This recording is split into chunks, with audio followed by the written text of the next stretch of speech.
So I wanted to talk about self-care. I hear this term somewhat now of a slogan being used more and more often, and I appreciate it. I've used it myself. I've done self-care, what I claim to be self-care myself, but I wanted to talk about it on a deeper level and find out what that really means. One, to myself, that's the question I ask myself. What is self-care and what does it mean? And what does it look like for me? And I wanted to share that with you all and pose the question to you. Is like, what is self-care to you? What does it look like to you? I know that for me in the past, it's been connected to me doing things for my body, physical body, So say, I'm doing self-care. I'm going to get a massage, reflexology, cryotherapy. I'm doing those type of things. I'm in nature. I'm hiking. I'm doing some type of exertion physically. I'm taking time away, maybe journaling. Meditation is huge for me. And so what is self-care? Like, what does it look like for you, one? And two, is it really self-care? That's my second question, and that's what I've been asking myself. I know that I'm putting in work, deeper work than what self-care has looked like for me. So it's essentially self-care has been aesthetically me, or the cosmetic, stuff that occurs. Oh yeah, I look good. I got this fresh blah blah, or this fresh blah blah. And how am I investing in myself though? Like the inner work that needs to occur. The self-care product or stuff is the byproduct to me, is the external. Self-care, and with the way in which I see it or have seen it lately, is more about the physical. It's like a band-aid, basically. I'm putting this band-aid over the deeper roots of what's going on.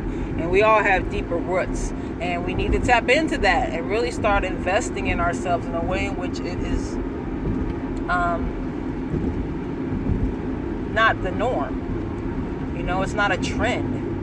Start digging. Start really paying attention to habitual habits that you have, or habitual ways in which you navigate life that is not life-giving, or that is not supporting yourself or caring for yourself. Starting to invest in self and really identifying ways in which you're navigating through life isolated and or not. How connected are you to yourself in order to be connected to somebody else? It's just all those little questions that I have with myself, and especially as I see this term being used more and more often. And what does that look like, and what does it mean, and how can we, especially as a society, as a world, as a culture, more so, tap into the deeper roots of ourselves to really care for ourselves? That's what my question is. That's where I'm at. So put in the work. Call that self-care. And when you start putting in that work, then take those other steps, getting the massage, etc., like as reinforcement. That's my recovery. Because the work that it takes to really dig and to really identify your own shit, call yourself out on your own shit, is hard. That's where all the self-care comes into me. That's where I'm really investing in myself. This body, this form, this physical, I don't want to say it ain't but it isn't. It's not the reality of life. Yet, I do agree with taking care of it. It's my vehicle. And let that be what it is. It's my maintenance on my vehicle. And my self-care is me really digging, me really investing in the work that needs to be done, me calling myself out, me identifying patterns of unhealthy ways. That's self-care. And then making a change, and then choosing to make a change again and again and again and again and again. It's not a one-time thing, and that is what I'm recognizing as well. It's an ongoing thing. It's a work in progress. It's an everyday thing. It's every moment where I'm choosing life, where I'm choosing my life, where I'm honoring and respecting my life and caring for myself in a way in which we don't. I think the more we invest in ourselves in that way, the more we're able to invest in other people, in situations and circumstances wholeheartedly.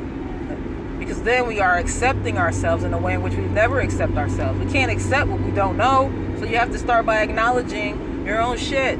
okay, this is the shit that I need to work on, and not claim it as who you are, but a part of what you are, a part of what has happened or occurred or what you've done. And then not disrespect it, respect it. This is a pattern for me. This is something that I've done that's kept me safe, that's provided me with this, that's done this. Let that be what it is too. That's great. That's amazing. But then having the choice and the discernment and the knowing that there is an alternative option, that is the self-care. That is the work. That is the hard part. And then maintenance on the vehicle. You just invested all that time in your self-care. Now go out and reward yourself or reinforce yourself by doing something that's lighter. That's essentially, now you can put the Band-Aid on it. Now I can go get this massage and feel good about it. Now I can go get this reflexology, cryotherapy, nails, hair, whatever you do for self-care, now it's warranted. But I'm posing that question to you all and challenging you all to really look at the way in which you say you're self-caring or investing in yourself, and how deep is that? We all can do better. We have to do better. Our life depends on it. I'm out.